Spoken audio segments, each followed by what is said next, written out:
विभिन्न सञ्चार माध्यमबाट प्रतिनिधित्व गर्नुहुने पत्रकार मित्रहरू र अन्य उपस्थित सम्पूर्ण महानुभावहरू, नेपाल सरकार मन्त्री परिषदका निर्णयहरू विधिवत रूपमा सार्वजनिक गर्न नेपाल सरकारका प्रवक्ता एवं माननीय अर्थ, सञ्चार तथा सूचना प्रविधि मन्त्री डाक्टर युवराज खतिवड़ाज्यूलाई सादर अनुरोध गर्दछु।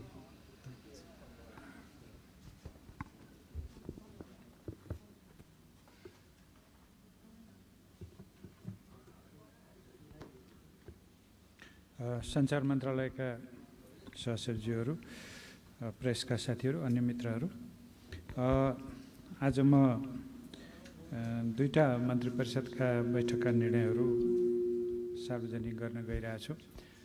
सबभन्दा पहिले पछिल्लो मन्त्री परिषदको हिजो बसेको बैठकका निर्णयहरू सार्वजनिक गर्न गइरहेको छु। त्यसमा सबभन्दा पहिलो निर्णय म यहाँहरूलाई सुनाउन गइरहेको छु। विश्वव्यापी महामारीको रूप लिएको कोभिड-19 को सङ्क्रमण सम्बन्धमा संक्रामक रोग ऐन 2020 को दफा 2 अनुसार देहाय बमोजिमको आदेश जारी गर्ने, सोको सूचना नेपाल राजपत्रमा अतिरिक्ताङ्क गरी प्रकाशित गर्ने। 1. देहायका सेवा र कार्यहरू हाललाई सञ्चालन नगर्ने शैक्षिक संस्थाहरू जसभित्र विद्यालय, कलेज, ट्युसन सेन्टर, तालिम केन्द्र पर्छन् लगायतका कुराहरू। अनुमति प्राप्त बाहेकका अन्तर्राष्ट्रिय र आन्तरिक उडानहरू, मैले जे भन्दैछु यी सबै नगर्ने भित्रका नै हुन्। फेरि म स्मरण गराउँ, तोकिए बाहेकका अन्तर्राष्ट्रिय सीमा नाकाबाट हुने आवत जावत, सबै प्रकारका सभागोष्ठी, तालिम, सेमिनार, सबै प्रकारका प्रदर्शन, भेला तथा सम्मेलन, cinema hall, party palace, dance bar लगायतका मनोरञ्जन स्थल, सार्वजनिक पुस्तकालय, सङ्ग्रहालय, चिडियाखाना, स्पा, सेलुन र beauty parlour, swimming pool, gymkhana health हेल्थ क्लबहरू, सपिङ मलहरू, समूहमा खेलिने खेलकुद र खेल मैदानमा हुने प्रस्तुतिहरू, सबै प्रकारका धार्मिक तथा सामाजिक स्थलहरू, यात्रुवाहक सार्वजनिक सवारी साधन, त्यसमा पर्यटक सवारी साधन समेत हो, त्यो अहिले खोलिएको छैन, र काठमाडौँ उपत्यकाको हकमा काठमाडौँ उपत्यकाभित्र र अन्य जिल्लाको हकमा सोही सम्बन्धित जिल्लाभित्र मात्र जोर बिजोर प्रणालीमा सञ्चालन हुने निजी सवारी साधन बाहेकका अन्य निजी सवारी साधन, यी सबै चाहिँ हाल सञ्चालन नगर्नेमा परेकाहरू हुन्। दोस्रो निर्णय यही आदेशकै दोस्रो बुँदा म पढ्न गइरहेको छु। सामाजिक दूरी कायम गर्ने, जनस्वास्थ्य लगायतका स्वास्थ्यका सबै सुरक्षाका उपायहरू अपनाउने र त्यो स्वास्थ्य सुरक्षाका मापदण्ड र चाहिँ अरू कुराहरू, सामाजिक दूरी कायम गर्ने कुराहरू पालना गरेर गर्न सकिने कुराहरू मैले यहाँ उल्लेख गर्न गइरहेको छु। र देहायका सेवा तथा कार्यहरू सञ्चालन गर्ने, त्यसमा स्वास्थ्यसँग सम्बन्धित सबै सेवा जसमा निजी क्लिनिकहरू समेत पर्छन्, त्यसै गरी सबै प्रकारका कृषि र पशुपक्षी व्यवसाय, उत्पादनदेखि बिक्री वितरणसम्मको सबै श्रृङ्खला खुला गरिएको छ। उद्योग, व्यापार, व्यवसाय, पसल र डिपार्टमेन्ट स्टोरहरू खुला गरिएका छन्। म फेरि दोहोऱ्याउँ, उद्योग, व्यापार, व्यवसाय, पसलहरू र डिपार्टमेन्ट स्टोरहरू खुला गरिएका छन्। सपिङ मलहरू खुला गरिएको छैन, डिपार्टमेन्ट स्टोरहरू खुला गरिएको छ। खाद्य वस्तुहरू समेतका चिजहरू को चाहिँ बिक्री वितरणलाई सहज गर्नको लागि हो। त्यसपछि सबै प्रकारका ढुवानीहरू, आधारभूत वस्तुहरूको ढुवानी सेवा योभन्दा अगाडि पनि चलेकै थियो, अहिले चाहिँ सबै प्रकारका ढुवानी सेवाहरूलाई खुला गरिएको छ। व्यक्तिहरूको पैदल आवागमनलाई खुला गरिएको छ र यो आवागमन गरिरहँदा भिडभाड नगर्ने, आफूले मास्क लगाउने, आफ्नो चाहिँ सुरक्षाको उपायहरू अपनाउने कुराहरू त छँदैछन्, तर सामान्य भिड नगरिकन आवागमन गर्ने, हिँडुल गर्ने कुरालाई खोलिएको छ। साइकल र मोटरसाइकल चल्न दिने निर्णय भएको छ र त्यसमा मोटरसाइकलमा एकजना मात्रै व्यक्ति रहने हो, डबल राइडर अथवा दुईजना चढ्ने व्यवस्था हुन सक्दैन। जसले हाँक्ने हो ऊ मात्रै बस्ने गरी जान सक्ने व्यवस्था गरिएको छ। त्यसपछि खोलिएको अर्को यातायातको क्षेत्रमा काठमाडौँ उपत्यकाको हकमा उपत्यकाभित्र र अन्य जिल्लाको हकमा सम्बन्धित जिल्लाभित्र मात्र जोर बिजोर प्रणालीमा सञ्चालन हुने गरी निजी सवारी साधनहरू चलाउन दिएको छ। ती भनेका निजी व्यक्तिहरूका निजी वाहनहरू हुन् जसमा चालक बाहेक थप 2 जना मात्र त्यसमा सवार हुन पाउने यसको चाहिँ निर्णय हो। त्यसपछि खोलिएका अरू क्षेत्रमा फोहोर मैला व्यवस्थापन पहिलेदेखि पनि खुलै थियो, यसलाई हामीले थप सजिलो बनाउन खोजेका छौँ। विद्युत, दमकल, एम्बुलेन्स, सञ्चार, प्रसारण र हुलाक सम्बन्धी सेवा यो पहिले पनि थियो, यसलाई हामीले निरन्तरता दिएका छौँ। ब्याङ्क तथा वित्तीय संस्था, सहकारी र बिमा सेवा, यो सेवा पहिले हामीले निश्चित सङ्ख्यामा मात्रै निश्चित समयमा मात्रै भनेका थियौँ, अहिले हामीले यसलाई मन्त्री परिषदको निर्णयपछि यिनीहरू खुला गरिएको छ। नर्सरी र वनजन्य उद्यमहरू त्यो सम्बन्धी व्यवसायहरू पनि अब खुला भएको छन्। कृषिकै अङ्गको रूपमा पनि यिनीहरू चलिरहने हुनाले र यिनीहरू अलिकति बढी ग्रामीण परिवेशमा पनि चल्ने हुनाले यिनीहरूलाई चाहिँ खुला गर्ने निर्णय भएको छ। विकास आयोजनाहरू, खास गरी निजी क्षेत्रबाट प्रवर्धित विकास आयोजनाहरू, खास गरी पूर्वाधारका आयोजनाहरू, जलविद्युतका आयोजनाहरू समेतका यस्ता आयोजनाहरू पनि अब निर्बाध सञ्चालन गर्ने भन्ने निर्णय भएको छ। त्यो निर्माण कार्यलाई सुचारू गर्न, सञ्चालन गर्नलाई हामीलाई निर्माण सामग्री चाहिन्छ। त्यसो भएको हुनाले नदी तथा खानीजन्य पदार्थको उत्खनन, सङ्कलन, ढुवानी र बिक्री वितरण पनि पूर्णतः खुला गरिएको छ, जसले गर्दाखेरि आधारभूत निर्माण सेवाको लागि निर्माण सामग्रीको अभाव नहोस् भन्ने सरकारको ध्येय हो। त्यसपछि रेस्टुरेन्टको क्षेत्रमा केही अलिकति खुकुलो गर्न खोजिएको छ। त्यो भनेको रेस्टुरेन्टबाट प्याकिङको माध्यमबाट र टेक अवे सेवाको माध्यमबाट रेस्टुरेन्टको खानाहरू सेवा लिन सकिने व्यवस्था गरिएको छ। रेस्टुरेन्टमा बस्ने भिडभाड गर्ने होइन, तर प्याक्ड खाना र चाहिँ त्यसै गरी टेक अवे भनेको आफूले त्यहाँको प्याक्ड खाना घरमा लिएर जानको लागि, आफ्नो परिवारमा बसेर खानको लागि अथवा कार्यस्थलमा लिएर जानको लागि चाहिँ रेस्टुरेन्टहरूबाट खाना सङ्कलन गर्न सकिने पनि निर्णय गरिएको छ। त्यसपछि होटलको सन्दर्भमा क्वारेन्टाइनका लागि तोकिएका होटल र यातायातका साधनहरू चाहिँ सञ्चालन गर्ने, तर क्वारेन्टाइनको लागि तोकिएका होटल बाहेक अरू होटलहरू अहिले सञ्चालन नगर्ने निर्णय भएको छ। त्यसपछि अर्को एउटा चाहिँ सहज गरिएको क्षेत्र सरकारी कार्यालय हो। शिक्षण संस्थाका कार्यालयहरू हुन्, शिक्षण संस्थाको पठन पाठन होइन तर कार्यालयहरू हुन्। गैर सरकारी र निजी क्षेत्रका कार्यालयहरू पनि हुन् र ब्याङ्क तथा वित्तीय संस्थाहरू पनि हुन्। यी सबै 2 सिफ्टमा चल्छन् र बिहान 8 बजेदेखि दिउँसो 1 बजेसम्म एउटा सिफ्ट चल्छ र दिउँसो 1 बजेदेखि साँझ 6 बजेसम्म अर्को सिफ्ट चल्छ। खास गरी आवागमनमा यातायातमा धेरै भिडभाड नहोस् भन्ने पनि एउटा तर्क हो र अर्को चाहिँ कार्यस्थलमै पनि एउटा दूरी, भन्न त हामी सामाजिक दूरी भन्छौँ तर त्यो भौतिक दूरी हो। कार्यस्थलमै पनि भौतिक दूरी हामीले 2 मिटर भनिरहँदा कतिपय अवस्थामा कार्यालयहरूमा त्यो सम्भव नहुने हुनाले 2 सिफ्ट सञ्चालन गर्ने। म फेरि दोहोऱ्याउँछु, बिहान 8 बजेदेखि 1 बजेसम्म र 1 बजेदेखि बेलुका 6 बजेसम्म 2 सिफ्ट कार्यालयहरू पूर्ण रूपमा सञ्चालित हुन्छन्। त्यसले गर्दाखेरि बढी भिडभाड नभई आधारभूत सेवाहरू प्रवाह गर्नलाई र यसै पनि यो आर्थिक वर्षको अन्त्य छ, धेरै कामहरू गर्नुपर्ने पनि स्थिति छ, त्यसलाई पनि सहजीकरण गर्नलाई अलिकति बढी यसमा सहज गर्नु परेको हो। त्यसपछि अर्को एउटा यससँग सम्बन्धित निर्णय पनि हो। सार्वजनिक तथा जोर बिजोर प्रणालीमा सञ्चालन हुने गरी निजी सेवा प्रदायक कार्यालयका श्रमिक र कर्मचारी ओसार पसार गर्न प्रयोग गरिने सवारी साधनहरू पनि श्रमिकको आवागमनको लागि चाहिने हुनाले त्यो खुला गरिएको छ। तर सिटको एक लहरमा 1 जना मात्र यात्रु राख्ने गरी त्यो यातायात खुला गरिएको छ। कसको लागि भन्दाखेरि ती चाहिँ सार्वजनिक र जोर बिजोर प्रणालीमा सञ्चालन हुने गरी निजी सेवा प्रदायक कार्यालयकाहरूको श्रमिक र चाहिँ संस्थाहरू या उद्योगका श्रमिकहरूको लागि हो यो।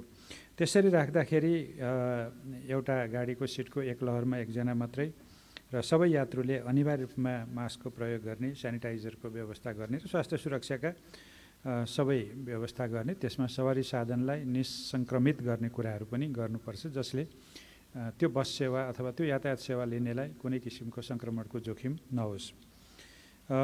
यी सबै सेवा र कार्य सञ्चालन गर्दा सम्बन्धित मन्त्रालयले जनस्वास्थ्य र सुरक्षा मापदण्डका आधारमा आफ्नो कार्यक्षेत्र पर्ने विषयहरूको सम्बन्धमा आवश्यक प्रोटोकल जारी गरी लागू गर्नुपर्नेछ।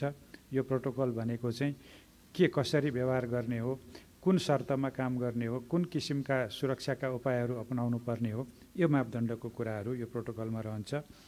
यस आदेशको क्रमसङ्ख्या 2 को खण्ड य, थ र द बमोजिमको व्यवस्था 2077 साल असार 1 गतेदेखि र अन्य व्यवस्था तत्काल प्रारम्भ भई 21 दिनसम्म कायम रहनेछ।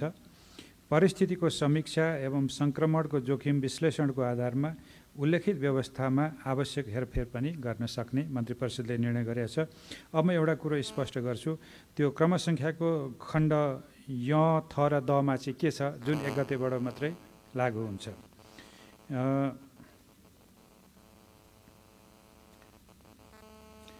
त्योसँग सम्बन्धित विषयहरू चाहिँ हार्ड कपीबाट हेर्छु। यसको विवरण म अहिले यहाँहरूलाई सार्वजनिक गर्दाखेरि प्रकाशितै कपीमा दिनेछु। अब म यसपछि ज्येष्ठ 22 गते र 28 गतेका अरू निर्णयहरू मन्त्री परिषदका निर्णयहरू यहाँहरूलाई सार्वजनिक गर्न गइरहेको छु। र खास गरी योभन्दा अघिल्लो पत्रकार सम्मेलन हामीले नियमित गर्न पाएनौँ बजेटको व्यस्तताको कारणले। त्यसो हुनाले म अहिले यो हिजोकै मन्त्री परिषदका निर्णयहरू, थप निर्णयहरू जानकारी गराउन गइरहेको छु।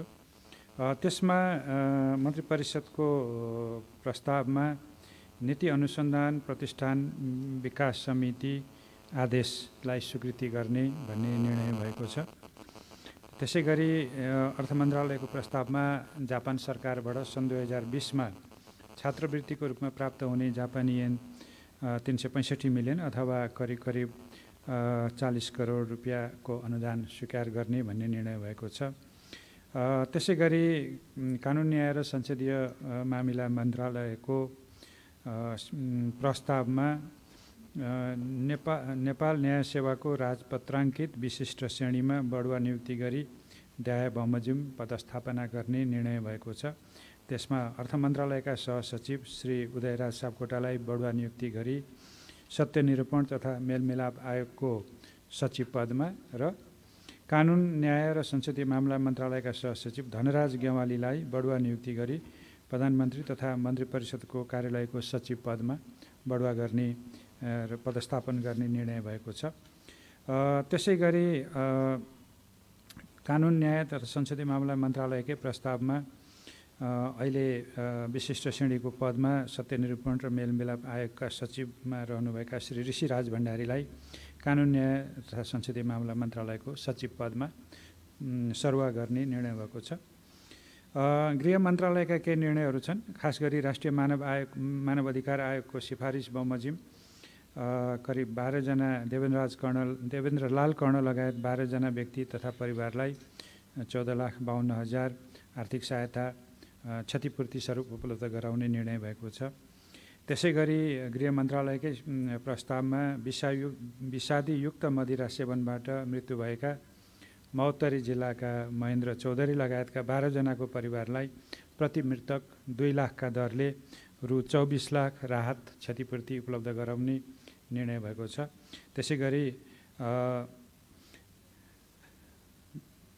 भूमि व्यवस्था सहकारी र गरिब निवारण मन्त्रालयको प्रस्तावमा सरकारी सार्वजनिक र गुठी जग्गा संरक्षण सम्बन्धी जाँचबुझ आयोगको म्याद 6 महिना थप गरी सो आयोगको रिक्त सदस्य पदमा स्याङ्जा निवासी पुण्यप्रसाद भुषाललाई नियुक्त गर्ने निर्णय भएको छ।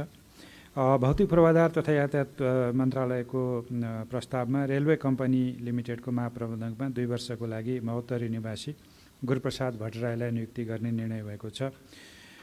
त्यसै गरी एउटा महत्त्वपूर्ण निर्णय शिक्षा विज्ञान तथा प्रविधि मन्त्रालय अन्तर्गत छ। यो एसई परीक्षासँग सम्बन्धित विषय छ। कोभिड-19 को महामारीले विश्व नै आक्रान्त भएको र नेपालमा पनि यो सङ्क्रमण बढ्दै गइरहेको हुँदा विद्यार्थीहरूको पठन पाठन तथा परीक्षाका कार्यहरू अवरुद्ध भएको हामी सबैलाई थाहा छँदैछ।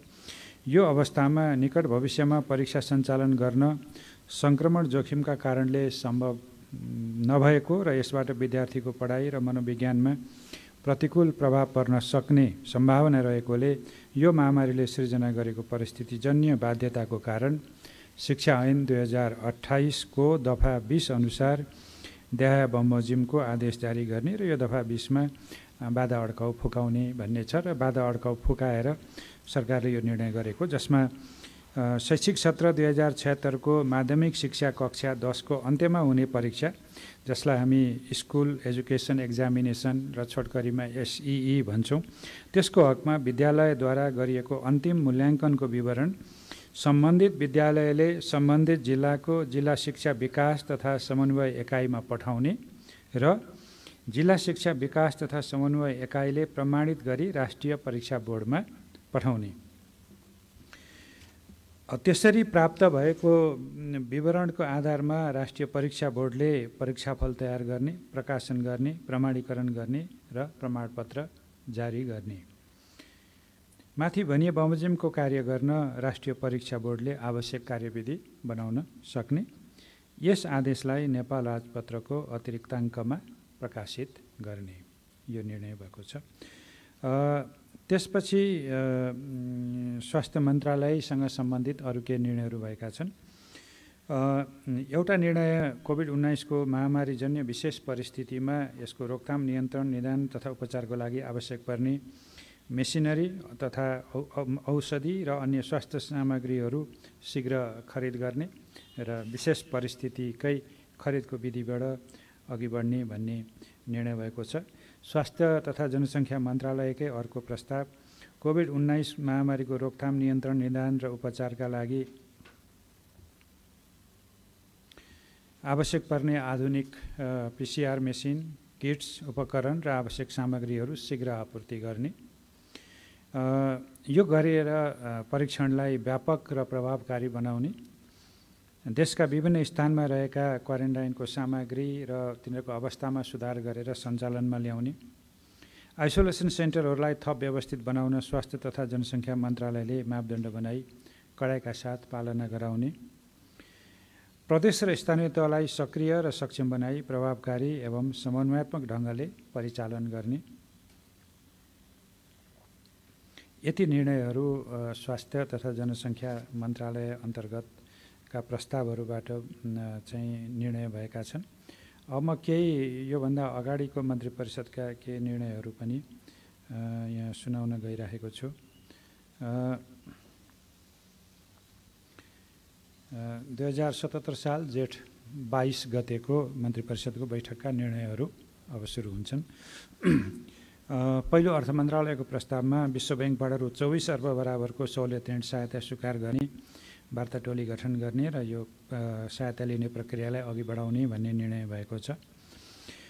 गृह मन्त्रालयको प्रस्तावमा एउटा महत्त्वपूर्ण निर्णय भएको छ, जुन साबिक बमोजिम सामाजिक सुरक्षा भत्ता प्राप्त गरिरहेका 60 वर्ष उमेर पुरा नगरेका विधवा महिलालाई मासिक रु 2000 का दरले चालु आवको तेस्रो चौमासिक 2076 चैत्रदेखि 2077 असारसम्मका लागि हुन आउने रकम सामाजिक सुरक्षा भत्ता उपलब्ध गराउने, साबिक बमोजिम सामाजिक सुरक्षा भत्ता प्राप्त गरिरहेका अति अशक्त अपाङ्गता अथवा ख वर्गको अपाङ्गताको परिचय प्राप्त लाभग्राहीलाई मासिक रु 1600 का दरले चालु आवको तेस्रो चौमासिक 2076 चैत्रदेखि 2077 असारसम्मको लागि सामाजिक सुरक्षा भत्ता सहायता स्वरूप उपलब्ध गराउने।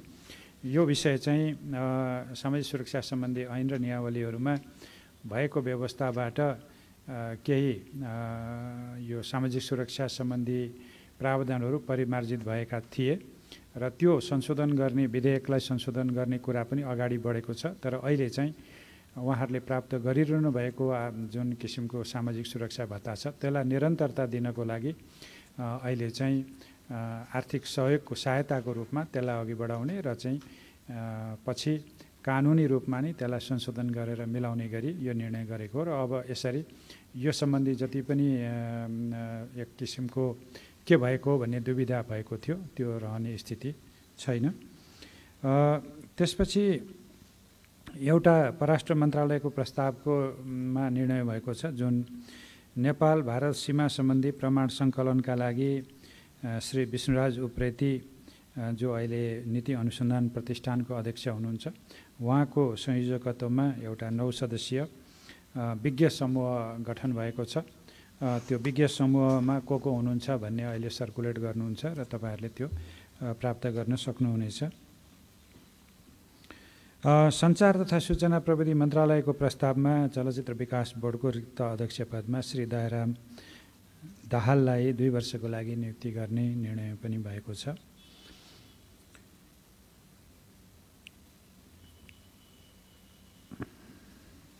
शहरी विकास मन्त्रालयले खास गरी यो को प्रस्तावमा विदेशमा रहेका नेपालीहरूलाई स्वदेश आउन सहजीकरणको लागि क्वारेन्टाइन स्थलहरूको प्रबन्ध र पूर्वाधार व्यवस्था गर्ने भन्ने निर्णय पनि त्यो बेला भएको छ। र त्यसै गरी अरू केही विधेयकहरूको सन्दर्भमा पनि निर्णयहरू भएका छन्। अर्थ मन्त्रालयको भन्सार विधेयकलाई संसदमा पेश गर्ने एउटा र त्यसै गरी संस्कृति पर्यटन र नागरिक उड्डयन मन्त्रालयको अभिलेख संरक्षणलाई ऐन 2077लाई सङ्घीय संसदमा पेश गर्ने। त्यसै गरी कृषि तथा पशुपक्षी विकास मन्त्रालयको खाद्य स्वच्छता तथा गुणस्तर नियमन सम्बन्धी विधेयकलाई पनि संसदमा पेश गर्ने र त्यसै गरी अरू केही चाहिँ निर्देशनहरू पनि स्वीकृत गर्ने निर्णय भएको छ जसमा नेपाल नगरपालिका सङ्घको विधानलाई स्वीकृत गर्ने कुरा छ। त्यसै गरी किटजन्य रोग अनुसन्धान र तालिम विकास समिति आदेशलाई स्वीकृत गर्ने पनि निर्णय भएको छ। त्यसै गरी राष्ट्रिय आयुर्वेद अनुसन्धान र तालिम विकास समिति को आदेशलाई पनि स्वीकृत गर्ने निर्णय भएको छ। त्यसै गरी सिंहदरबार वैद्यखाना विकास समिति गठन आदेश 2077लाई पनि स्वीकृत गर्ने निर्णय भएको छ र वातावरण संरक्षण नियावली 2077लाई पनि स्वीकृत गर्ने निर्णय भएको छ।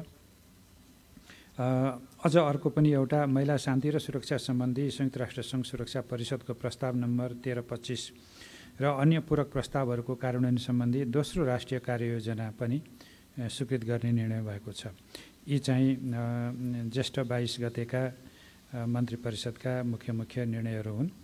मैले यहाँहरूलाई नेपाल सरकारका 2टा मन्त्री परिषदका बैठकहरूका निर्णयहरू सार्वजनिक गरेँ र यो सम्बन्धी अरू चाहिँ विवरणहरू मन्त्रालयले यहाँहरूलाई उपलब्ध गराउनेछ।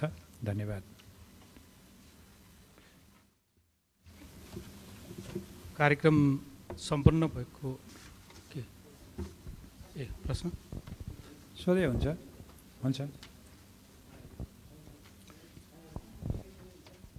केही प्रश्न नभएको जानकारी भयो। कार्यक्रम सम्पन्न भएको जानकारी गराउँछु। सबैलाई धन्यवाद। हस्।